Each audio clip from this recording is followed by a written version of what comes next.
Hello বন্ধুরা, নমস্কার। সবাই কেমন আছো? আশা করি খুব তোমরা ভালো আছো। রিনা ব্লগ চ্যানেলে সবাইকে স্বাগত, শুভেচ্ছা, ভালোবাসা জানিয়ে একটা আমি রেসিপি আবার তোমাদের সাথে শেয়ার করলাম। দুধ পুলি পিঠা, আর অনেকে বলে আবার পুর পিঠা, যেমন আমাদের মেদিনীপুরে বলে পুর পিঠা।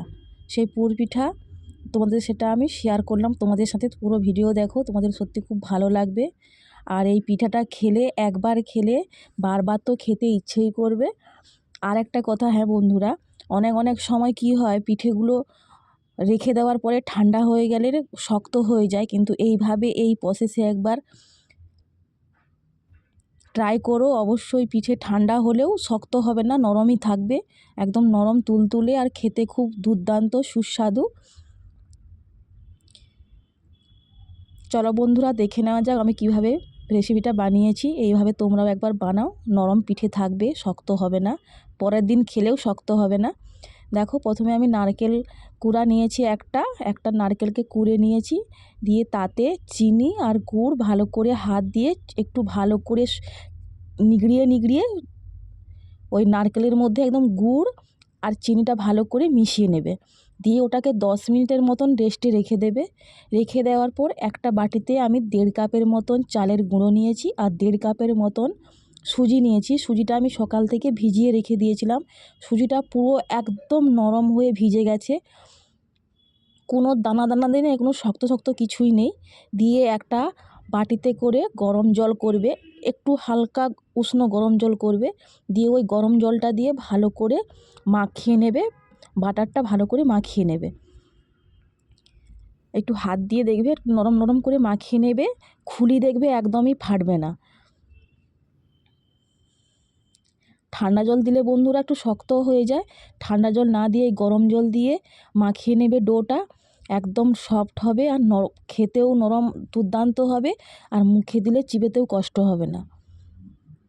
দেখো কতটা সফট করে আমি মাখিয়ে নিয়েছি। দিয়ে এটাও আমি 10 মিনিটের মতন রেস্টে রেখে দেব।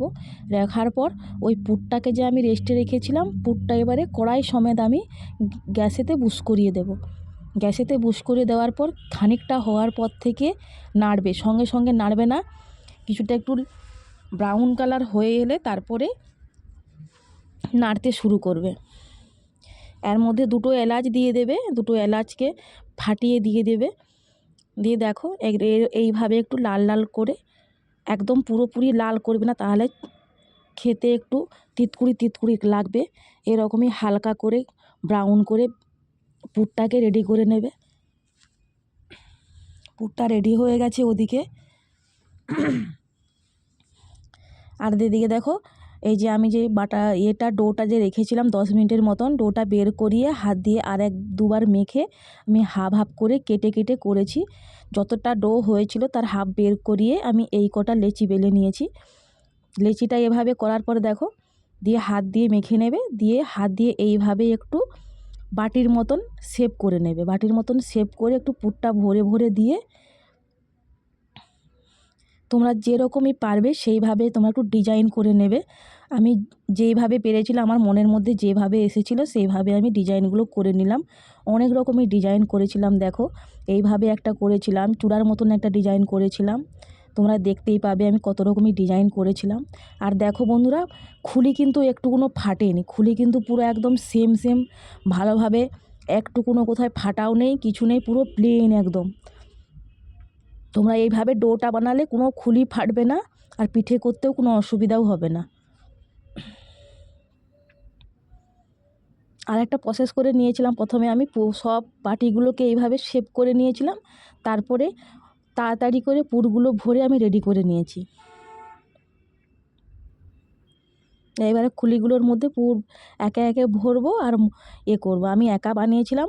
দেখো, পুরটা প্রথমে আমি নরম করেই নামিয়েছিলাম, কিন্তু লাস্টের দিকে দেখো পুরটা আবার একটু শক্ত হয়ে এলো। এটা কোনো অসুবিধা কিছু নেই, একটু গরম জল করে দিয়ে দিলে, হালকা করে গরম জল করে ঘেঁটে দিলে হয়ে যাবে। দেখো, এটা আমি চূড়ার মতন করে নিয়েছি। দেখো কত সুন্দর দেখতে লাগছে পিঠেগুলো।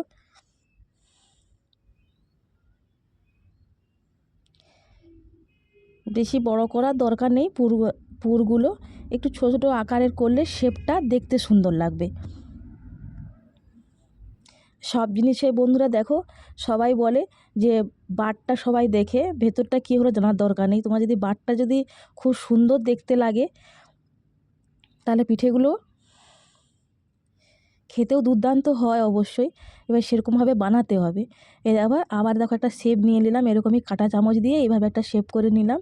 দেখো আমার সব পুর পিঠাগুলো রেডি হয়ে গেছে। তোমরা দেখতেই পাচ্ছ কতটা দেখতে সুন্দর লাগছে। সবগুলো আমি শেপ করে সবগুলো আমি দেখালাম। পিঠেগুলোই দেখো এই পিঠা হয়েছে আমার, যতটা মাখিয়েছিলাম ততটাই দেখো এইগুলোই হয়েছে। একটা তারা শেপ দিয়ে দিয়েছি আর বাকিগুলো সব দিয়ে দিয়েছি। এবারে আমি এখানে 500 মতন দুধ নিয়েছি। 500 মতন দুধ নিয়ে ছোটো কড়াইতে বুস করিয়ে তার দুধের মধ্যে 2টো এলাচ দিয়ে দিয়েছি, ছোটো এলাচ দিয়ে ভালো করে দুধটা কিন্তু ভালো করে ফুটাবে।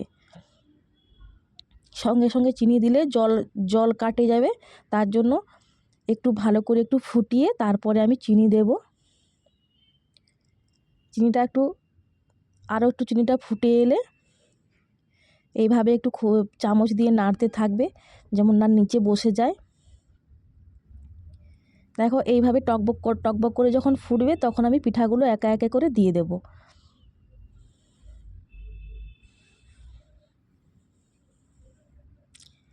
তোমরা দুধটা এমনভাবে ফুটাবে পিঠাগুলো দেওয়ার পর দুধটাই দেখবে কিমি কিমি আকারের হয়ে যাবে, ক্রিম আকারের হয়ে যাবে। খেতেও দেখবে খুব সুস্বাদু লাগে, সুন্দর লাগবে, তোমরা দেখতেই পাবে। আমার পুরো কড়াইটা ভর্তি হয়ে গিয়েছিল, তার জন্য কড়া থেকে আমি নামিয়ে নিয়েছিলাম। পরে যখন ফুটে উঠবে তখন দেখবে দুধটা গড়ে পড়ে যাচ্ছিল বলে আমি তাই একটা অন্য বাটিতে করে ঢেলে নিয়েছি।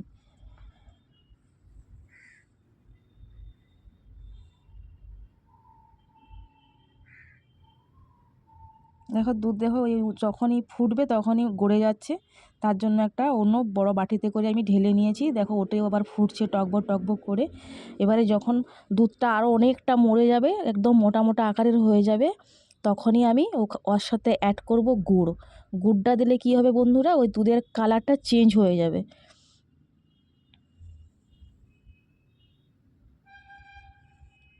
এই দেখো গুড় দেওয়ার পরে দেখো কালারটা কত সুন্দর এসছে। দেখো বন্ধুরা, দেখো আমার পিঠেও রেডি হয়ে গেছে।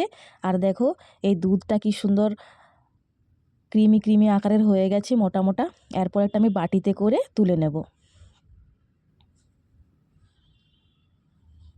একদম গরম গরম শীতের দিনে এইভাবে তোমরা সবাই একবার পিঠে বানিয়ে খেও, অবশ্যই ভালো লাগবে। একটু কোনো শক্ত হবে না, পরের দিন সকাল পর্যন্ত খেলেও কিছু হবে না। সবাই ভালো থেকো, সুস্থ থেকো।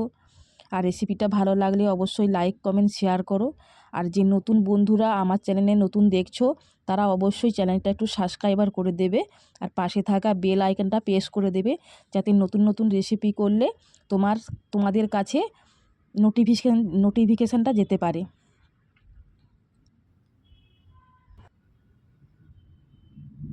সবাই ভালো থেকো, সুস্থ থেকো। দেখা হবে পরের রেসিপিতে। টাটা বন্ধুরা, নমস্কার।